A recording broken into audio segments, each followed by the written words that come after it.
Hello and welcome to this cold melee dual wield Reaper beginner fresh starter guide.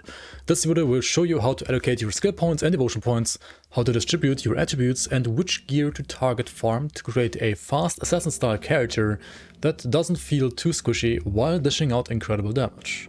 This beginner guide is, like all of my beginner guides, supported by a level 1 to 100 playthrough, including me defeating the celestial uber boss LOKARR, which you can check out in the top right or the description below.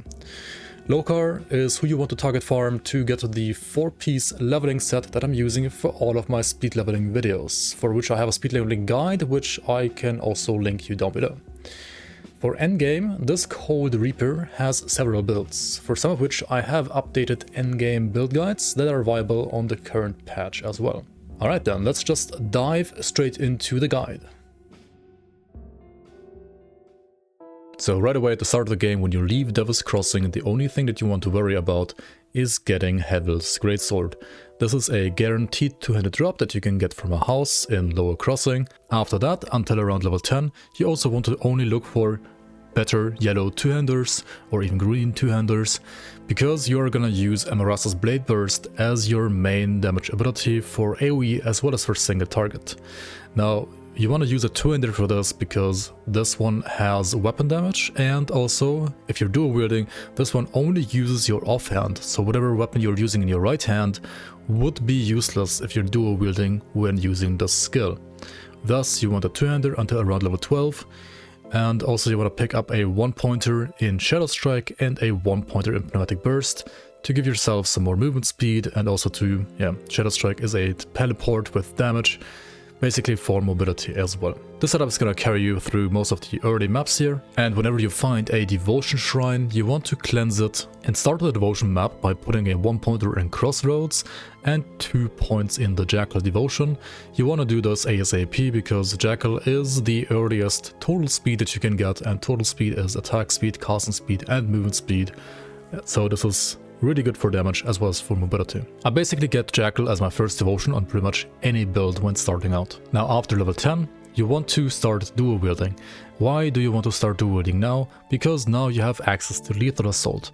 Lethal Assault gives you an insane amount of flat, cold and acid damage whenever you use Amarasa's Blade Burst. So Amarasa's Blade Burst, while still providing you good AoE, is also gonna be used as a procer for a buff that gives you lots of flat damage. And the nice thing about dual wielding now is that this flat, cold and acid damage that you get from Lethal Assault will apply to both your main hand and your offhand, making this one twice as effective when dual wielding compared to when using a two-hander. To enable dual wielding, you want to get a 1-pointer in the top left in dual blades, and then also you can use so-called weapon pool skills that can proc off your default attacks that you will automatically use whenever Amarasa's Blade Burst is on cooldown if you have Amarasa's Blade Burst on your left mouse button or right mouse button. So you want to get a 1-pointer in Belgothian Shears and Amarasa's Quick Cut here. These are gonna amplify your default attacks and also help you a bit with AoE. When it comes to your gear in Act 1, after the two-handers, you want to just look for basically generic one-handers. There are, for example, iron broadswords that you can find. Generally, swords have a higher attack speed than, for example, clubs or maces or axes. But in general, it will also matter which affixes you get. So the affixes will matter more than the base of the item. What you kind of want to look for is a chilled prefix or a alacrity suffix. So anything that gives you cold damage or attack speed, chilled and alacrity being the most common one in this case, but there are also rarer affixes like glacial or frostburn and of shattering. Additionally, you should be using the Veloth ring that you will now get guaranteed from Veloth the Corruptor in the cellar below Devil's Crossing, and you also want to get the Slith Primer ring from the side quest near the Whitemire Rift. On boots, try to look for the of haste suffix or anything that gives you movement speed, and on gloves look for a of alacrity suffix or anything that gives you attack speed. For all other slots, you basically want to primarily look out for resistances, and other than that, feel free to use the components that you find, like your polished emeralds for example. For attributes, as Nightblade and also Reaper is going to be generally a rather squishy class, you want to basically try to put all points in physique, but you might have to put some points in Cunning and Spirit. Cunning to be able to equip swords and Spirit to be able to equip rings. So for a Reaper, I would suggest a 8 to 1 to 1 ratio, so 8 points in Physique, 1 point in Cunning, 1 point in Spirit per 10 points. After defeating Warding Creek, you want to make sure that you go to the Forgotten Gods area and choose a faction of your liking and buy the rune augment that you would like to play for additional movement. After that, make sure to visit the smith that you have hopefully rescued in the Burvish outskirts to craft some components. Most important for damage, however, are gonna be the cold stones, of which you can craft 2 and put in both of your weapons. These have insane flat cold damage with auras that give you even more cold damage, and those auras can stack. With 1.2, these auras will automatically activate, so you do not have to worry anymore about putting these on your bar. Now with this dual wielding setup, you do not want to proceed further in Forgotten Gods, you rather want to just do Act 2, 3 and 4, so you want to make your way towards Homestead first. Going to Homestead, you're gonna have to fight through Crowley's gang and Arcoin Undercity, and in the Arcoin Undercity, you will encounter ghosts that can drop, for example, the Spectral Battle Axe or the Spectral Longsword. Both of these are insanely good for a cold damage Nightblade and also a Reaper in specific.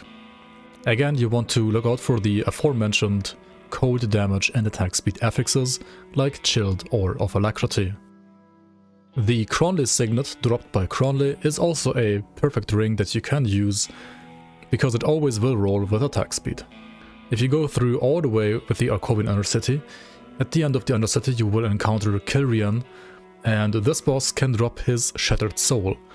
Kilrian's Shattered Soul is a very good component that you can use on your chest armor, giving you additional attack speed and vitality resistance.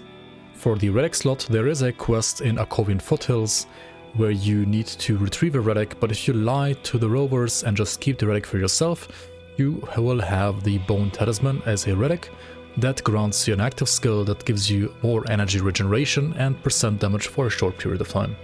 Alternatively, you can also craft one of the 3 baseline relics that every smith can craft by default, the Calamity, Equilibrium or Ruination relic, Equilibrium giving you movement speed and Ruination giving you attack speed.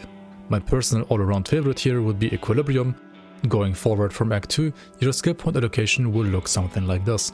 You want to make sure that after maxing out Lethal Assault, you start pushing the bar a bit for Ring of Steel and also getting the Veil of Shadow and Night's Chill to reduce enemy total speed and also to reduce enemy cold resistances. For speed and healing, you also want to max out Pneumatic Burst and grab the 1-pointer in Breath of Belgothian to reduce the cooldown on your Pneumatic Burst, while also getting 1-pointers in Shadow Dance, Phantasmal Armor and Anatomy of Murder.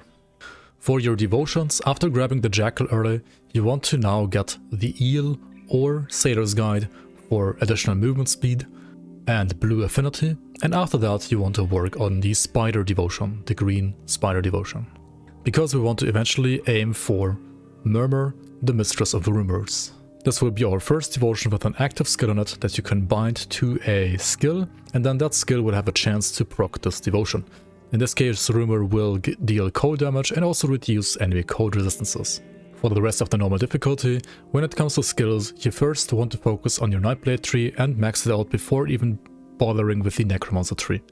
One of the reasons for this is you do not want to be a Necromancer before getting to Homestead and before choosing either KYMONS Chosen or Death's Vigil, but more on that in a second.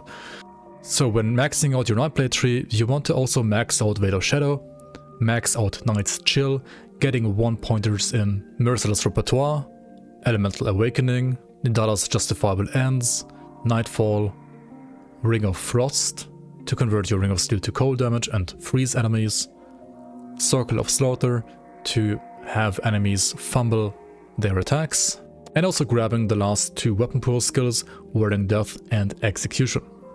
Now once you've gotten to Homestead and defeated the Amalgamation in the Gruesome Harvest, you want to side with KYMONS Chosen because there are items coming up that you can only farm if you have sided with KYMONS Chosen. So this is very important. Delay your Necromancer until you can side with KYMONS Chosen, and then after that choose the Necromancer. You cannot be sided with KYMONS Chosen if you are a Necromancer before meeting them. You need to first join them, and then you can still become a Necromancer. Now, the real reason why you want to side with KYMONS Chosen is because if you side with KYMONS Chosen, you will have the Order After Death's Vigil hostile to you, and if those are hostile to you, you can farm their items that they drop. For example, in Fort Heron, there is a Necromancer boss which can drop the Death's Whisper Hood. This one is really nice for Reaper overall. Because of the bonuses it provides for Bone Harvest and Soul Harvest. Note that we're not using this skill yet, but it will be more useful later. On top of that, you can get the Death's Watcher Pendant. This one will either drop from any of these Necromancers, or you can buy it from a slightly hidden shop around the Bloodgrove Rift. The most important reason though why we are siding with KYMONS Chosen is the Malkadar's Dreadblade. This one drops only from Malkadar, and Malkadar can only spawn if you have done the KYMONS Chosen questline until you are asked to retrieve the Sacred Ashes from the tomb of Archon Bartholom. And down in this tomb you will now find Necromancers, and at the end of the tomb you will find also Malkadar, and Malkadar will always drop his Dreadblade. To farm this guy after killing him, just make sure to reset your session by going back to the main menu and logging into the game again, and farm him until you have 2 swords that have decent rolls again. Something like Shield of Alacrity will be totally enough for a normal playthrough. In higher difficulties you might be a bit more picky and aim for better affixes. So once you have joined them, you can put points in Necromancer, and you want to start out by putting a 1 pointer in Reaping Strike and points into Spectral Binding. Next, you want to get to Necrotic Edge, and once you have Necrotic Edge, you can remove Reaping Strike again, because otherwise your percentage to proc weapon pool skills would be over 100%, and you don't really want that to happen. You do want to hit 100%, but you don't really want to go over that, because that means that the chance to proc the ones that are good for you, Necrotic Edge and Execution, will have an overall lower chance to proc, and you do not want that to happen. At this point you should also get a 1 pointer in Spectral Wrath, and other than that, just push the Necromancer Mastery bar. You will get lots of stats and tankiness through just pushing the bar here, and you want to aim eventually for Harbinger of Souls, the exclusive in Necromancer, giving you more leech and more attack speed and also flat vitality damage, which you will later also convert to cold damage. Now when it comes to your devotions, after picking up the Rumor, you want to get the Turtle Devotion next. The Turtle Devotion will require you to put 1 point in the Yellow Crossroads and then picking up the Tortoise. The Turtle is a really nice defensive devotion, especially in hardcore. So whenever you drop below 50% of your HP, a barrier will proc that can absorb tons of damage. Next you want to go into the Purple Devotions, get Empty Throne for CC resistances and also Aether and Chaos resistances, and next get to the Rowan's Crown with the Elemental Storm proc, which you can put on another active skill, like for example Amarasa's Blade Burst or Shadow Strike. This Elemental Storm will reduce enemy resistances by even more, stacking together with the Rumor. After that you want to get to the Chariot for a nice and decent healing proc, but more importantly actually for stun resistance and offensive ability. For additional damage you can grab the Amatok, the Spirit of Winter Devotion. Here you just need the right part of the devotion, featuring the Blizzard proc. This one you can very nicely put to Blade Spirits, a skill that you should grab on the Nightblade tree at this point. Without this devotion you don't really need the Blade Spirits, but once you have this devotion you do need another reliable procer, and Blade Spirits are very good at proccing Blizzard. So all you'll have to do is just put a 1 pointer in Blade Spirits, and then put Blade Spirits on your bar and summon your Blade Spirits, and they will just continue proccing Blizzards for you. After completing the Necropolis in Act 4, it is kind of up to you whether you want to proceed in the Ugdenborg and Mammoth or you want to go to the Forgotten Gods expansion. The Ugdenborg and Mammoth doesn't really have the items of interest for this build, but you should still complete it in normal difficulty. First of all to get reputation with those factions, and second of all to also learn the maps and see all the content in normal. In the Forgotten Gods Act, in the later parts of the act you will encounter some gargoyles, some eldritch gargoyles, which can drop a very nice belt, the Gargoyle Waistguard. This one is really great for Nightblades for obvious reasons, and also can help you convert that vitality damage from the Necromancer tree into cold damage. To support that, you could also enter the Tomb of the Heretic. a roguelike skeleton key dungeon, slightly hidden behind a questline that you can look up easily on the web though. And in here you can get the Magi's Mantle. The Magi's Mantle is a superb shoulder pad here for this build, because it also has additional vitality to cold conversion, complementing the belt from the gargoyles. There are a total of 5 skeleton key dungeons in Grim Dawn: the Steps of Torment, the Bastion of Chaos, Podvelbury, Ancient Grove and the Tomb of the Heretic. For this character, of interest are really only the Steps of Torment, the Ancient Grove and Tomb of the Heretic. The other two have nothing to offer for this build. And on normal difficulty, also Steps of Torment is honestly kind of useless unless you want to farm / like the Spectral Battle Axe and the Spectral Longswords more so than the Magadar's Dreadblades. The Ancient Grove though is interesting because it has a shop called Vinelton, and that shop can also sell you blueprints. One of the blueprints you really want to get on this build is the Shard of Baranoth. The Shard of Baranoth is a component you can put in your weapons and also can grant you a default attack replacer. Note that so far we've either been using normal default attack or have been using Amaras's Blade Burst on left or right mouse button, which automatically also uses only standard default attacks whenever it's on cooldown. However, with this Shard of Baranoth, you can get the Baranoth's Fury attack, which will amplify all of your normal default attacks as well. So put it on your bar as if it was your default attack, and from now on only use Amaras's Blade Burst whenever you need to refresh your Lethal Assault buff. You can keep track of this buff by looking at the icon above your health bar. Now there's one last thing you want to do before going to Elite, and that is getting the Death Chill Relic. The Death Chill Relic needs a blueprint, and that blueprint is either a random drop, or you can buy it from the vendor in Steelcap District. You can reset this vendor by porting to another portal and then going back to the vendor every 15 seconds. So you talk to the vendor, check out his blueprints, buy them all or don't, depending on like if you need them or not, and then port to another place, wait 15 seconds, you can put on the clock for that, and then port back and check him again. You repeat this until you get Death Chill and all the other relics that you need to craft Death Chill. Then you craft Death Chill, and then you have an insane damage aura, making you strong enough to proceed to Elite. On Elite difficulty, you will lose 25% of your upper row of resistances. To counteract that, check out the Faction Quartermasters.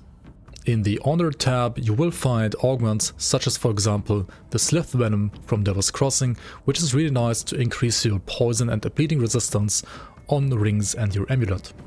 Or for example, in the Homestead faction, you will find the Demertyrian Chitin, which increases your pierce and stun resistance and also your armor. From this point on forward, you want the resistances to pretty much always be as close to 80% as possible, and for ultimate difficulty, they need to be at least 80%. It is also important to not forget to every now and then upgrade your armor to also increase your armor rating, and to always maintain at least 98% armor absorption through your double scaled height in pants and shoulders. Moving on to Elite and playing through Elite, I will heavily suggest you to only do Act 1 to 4, so Devil's Crossing all the way to Necropolis, and then just move over to Ultimate as quickly as possible. What you want to do while being an Elite is upgrading your armor rating, upgrading your resistances, and around level 70 you should also start upgrading your monster frequency again, especially the weapons and the helmet. So you have to farm Markadar again in the Tomb of the Archon, and also farm the Necromancer in Fort Heron for the Death's Whisper Hood. When moving over to Ultimate, you will lose 25% to your top and your bottom row of your resistances.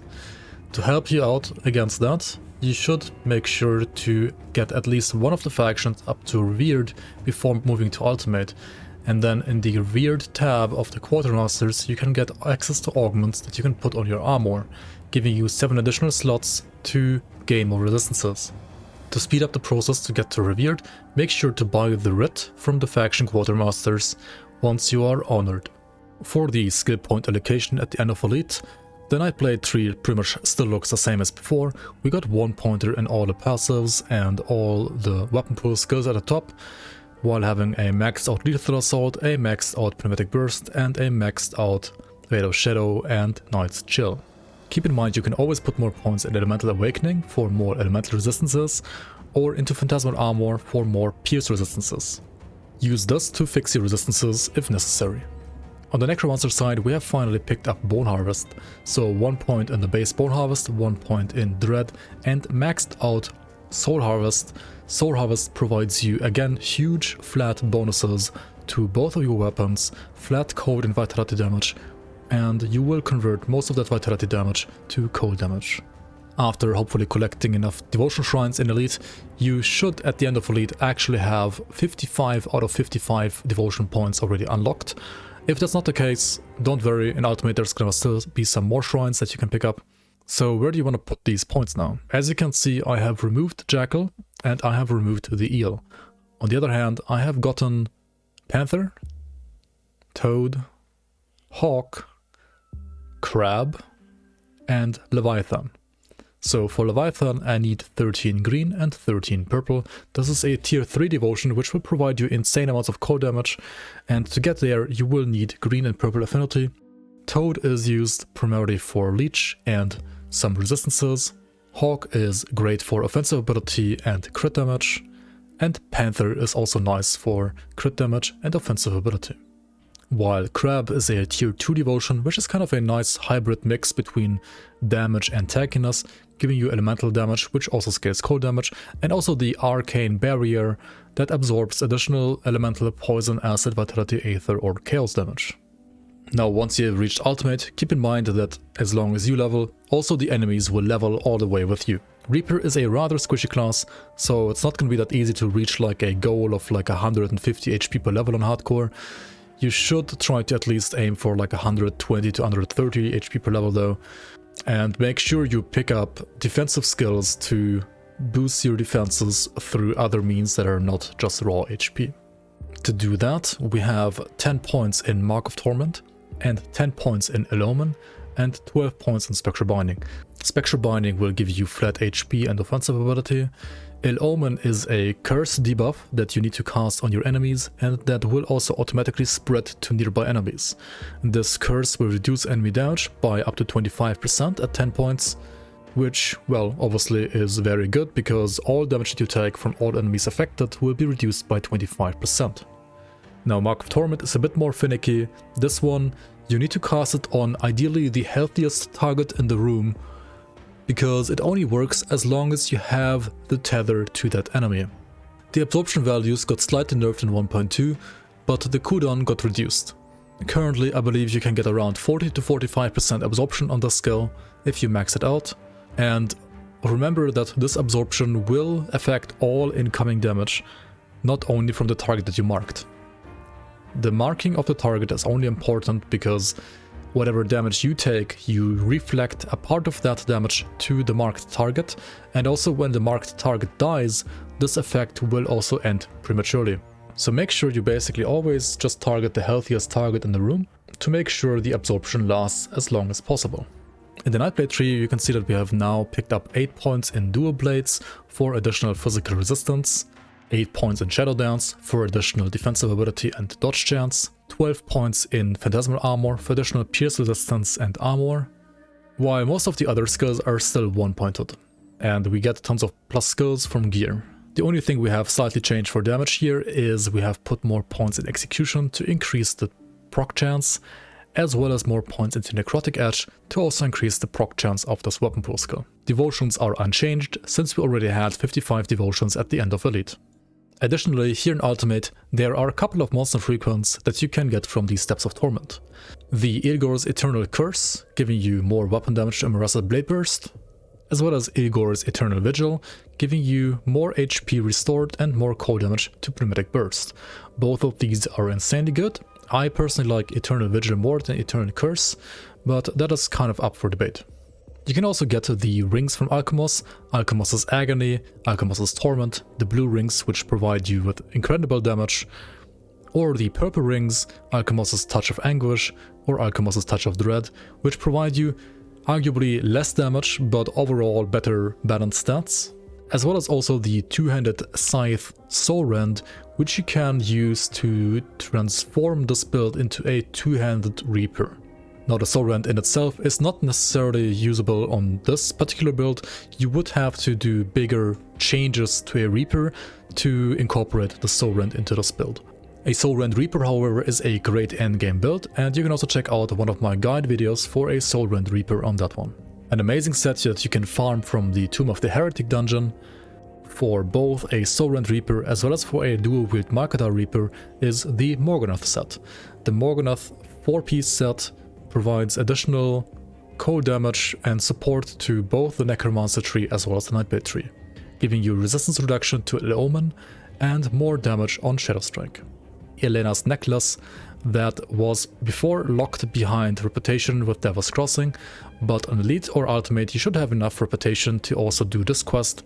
In this quest, Kasparov sends you to the Hargate's Isle to discover the origin of the Slith, and on that island you will have a cellar with an end boss called Elena, and Elena has this juicy Nightblade amulet. If you follow this guide, have roughly the same gear as me, play the build correct in Ultimate, meaning you always make sure that you have Mark of Torment or Ill Omen up on enemies, while dishing out incredible damage from the flat buffs from Lethal Assault and Bone Harvest, combined with the Shard of Baranoth default attack replacer, then the entire Ultimate campaign, including all the dungeons, should be easy peasy. This build at that point can also defeat LOKARR, as you can see in my playthrough. You want every single beginner build to be able to defeat LOKARR, so that you can farm the LOKARR leveling set in order to speed up leveling for your alternative characters. It's fun. It's very fun. I mean, it's a new debuff type that is pretty good overall in my opinion, actually. On some bosses it feels maybe like a bit like bullshit. But yeah. That is Sunder. Welcome to Sunder. You can try to evade the Sunder, of course, right? You can like try to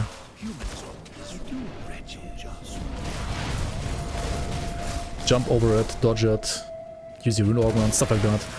Anyway, this entire fight, honestly, with 1.2, just became a lot more interesting. Okay, let's just cluster this here.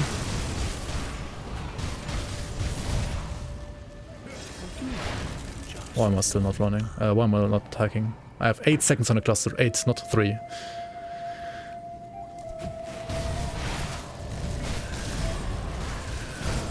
Oh my fucking god. Ding, ding, ding, ding, ding. Ding. I should have attacked a little bit more here. And he also starts like spawning Bourbon clones, which well, didn't matter too much earlier stages in this game. But now, well, he Sunders, right? So it matters more.